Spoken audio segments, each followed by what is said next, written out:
With Grambling State University's point guard and captain of the Lady Tigers basketball team, Shakyla Hill. Shakyla, thank you so much for joining us today.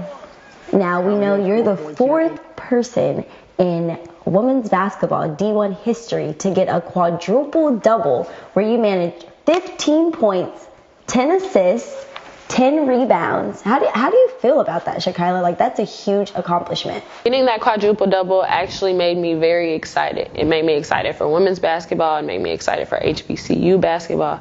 And I really feel like it was a big accomplishment. I feel like I not only did something for Grambling or myself or just my team, I did something for women, and I actually did something for HBCUs across the country. So the last time something like this happened was 1993, 25 years ago. And it actually happened at Arkansas State University. Yes. Her name was Sonja Tate, and as we all know, Arkansas breeds superstars, so that's nothing new. Shakyla, how did you feel when you saw that LeBron James shouted you out on national television? First of all, congratulations to her. We was actually at a taco spot here when we seen it, and me and Swish was like, "Holy shit." Like, that's impressive. And it doesn't matter what level you at, what type of league you in, male or female, if you're able to get a quadruple double in any facet, obviously not with turnovers, but I mean, she did it with steals. And you see her stat line at halftime? She had like 4 points, 3 rebounds, 3 steals, 3 assists. Like, and she went off in the second half. So, big congratulations to her for sure. I actually was at breakfast with my team, and I felt a plethora of emotions. I actually broke down crying initially. Like, when I was watching the video, I broke down crying in front of everybody. My teammates and my coaches wouldn't let me have my moment because, everybody was recording me. But after I realized it and took it in, I was really excited. But I felt a bunch of emotions that morning. So we're going to play a game, and the game is called Quick 5.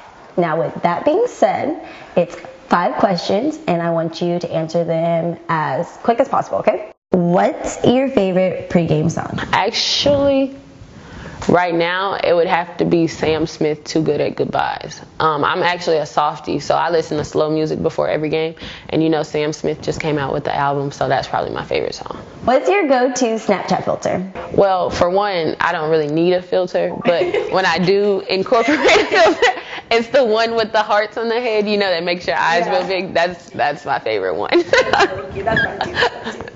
What teammate of yours is the best one to follow on Twitter, and why? I kind of have 2. Okay.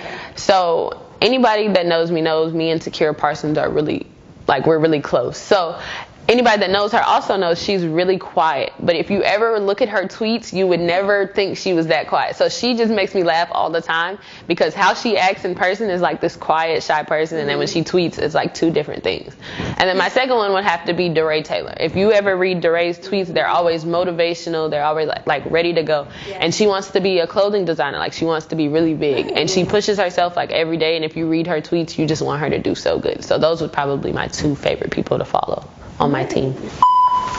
Give me your best coach's impression. Okay, I'm gonna do Coach Pierre, because everybody knows Coach Pierre is the most theatrical person. So okay, here it goes. Okay, this kid can play. Seriously, this kid can play. Bring your lunchbox. If you don't bring your lunchbox, you're gonna be in for a dog fight. Bring your lunchbox. If I were your fairy godmother and I were to grant you one wish, who would you wish to be at every one of your games from here on out? Actually, I have family members come to every game. I don't really, they don't really miss a game. But if I had one person that I would want to come to every game, it would probably be my granny. She passed away in September. So, yeah. That would probably be the person that I would have come to every game if I could, or if I could wish to have one person, that would be that one person that I would have come to my games. My granny's the one that really doesn't know what's going on, but if she's on Facebook and she sees something and it has me in it, it's oh, that's my grandbaby, but she has no idea what she's talking about, no idea what, if she would have saw something about a quadruple double, it would have been oh, go Shakyla, you're the best, and then she would call me you did what? What is that you did? Yeah. What? Yeah, but that would be the person that I would have come to all of my games if I could. Thank you so much for joining us today. With ESPNU Campus Connection, I'm Lenita Hughes.